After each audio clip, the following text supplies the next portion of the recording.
এই বাড়ির সবাই আমার কথা শুনে চলে, আর এই বাড়ির সবাই যাই করে আমাকে জিজ্ঞেস করে চলে। আর তুমি যখন এই বাড়ির বউ হয়েই গেছো, তাই এখন থেকে তুমি যাই করবে আমাকে জিজ্ঞেস করে করবে। বুঝতে পেরেছো তুমি? আচ্ছা মা। এই তোমায় না আজকে খুব সুন্দর লাগছে। শোনো, আমাকে না একটু চুমু দাও না। খুব সুন্দর লাগছে তোমাকে আজকে। ইস, কি সব বলছো তুমি? আমার লজ্জা লাগছে। কিসের লজ্জা তোমার? আমি তো তোমার কাছে চুমু চেয়েছি। দাও না চুমু, দাও না। তোমার চুমু খেতে আমার খুব মন চাইছে। আমার সোনা বউ, আমার মোনা বউ, সুন্দরী বউ, আমাকে চুমু দাও না, দাও না, প্লিজ দাও, প্লিজ চুমু দাও, এই এখন না, পরে।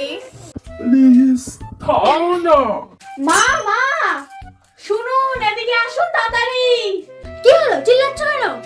আপনার ছেলে আমাকে চুমু দিতে বলছে, আমি কি আপনার ছেলেকে চুমু দেবো? এটা আমাকে জিজ্ঞেস করা লাগে? বাবা গো, কি বলদ বৌমা এনেছে ঘরে, পুরো মাথাটাই খেয়ে নিচ্ছে। মা, আপনি তো বলেছে সবকিছু জিজ্ঞেস করে করতে, তাই আপনার ছেলেকে চুমু দেওয়ার আগে আমি জিজ্ঞেস করে নিচ্ছি। আরে বাবা, এসব চুমু টুমু দেওয়ার আগে জিজ্ঞেস করতে বলিনি। ঘটে কি কোনো বুদ্ধি নেই? চুমু দেবে কিনা সেটাও জিজ্ঞেস করতে হয় শাশুড়িকে। মা, আমি কেন অত সব বুঝি না? তুমি তো কচি খোকি, কালকে হয়ে আসলে হসপিটাল থেকে, সেই জন্য তুমি কিছু বুঝো না। সবই বুঝি আমি। দুদিন ধরে তো খেয়েই চলেছি, এটা কেমন হচ্ছে মনে হচ্ছে। গ্যাস হয়নি তো? এই বাতাসছি,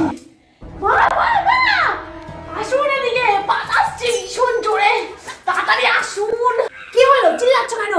মা, বলছি যে আমার খুব পাত পাচ্ছে।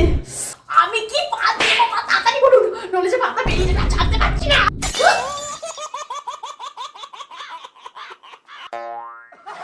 কোন পাগল ছেলের বউ করলাম আমি?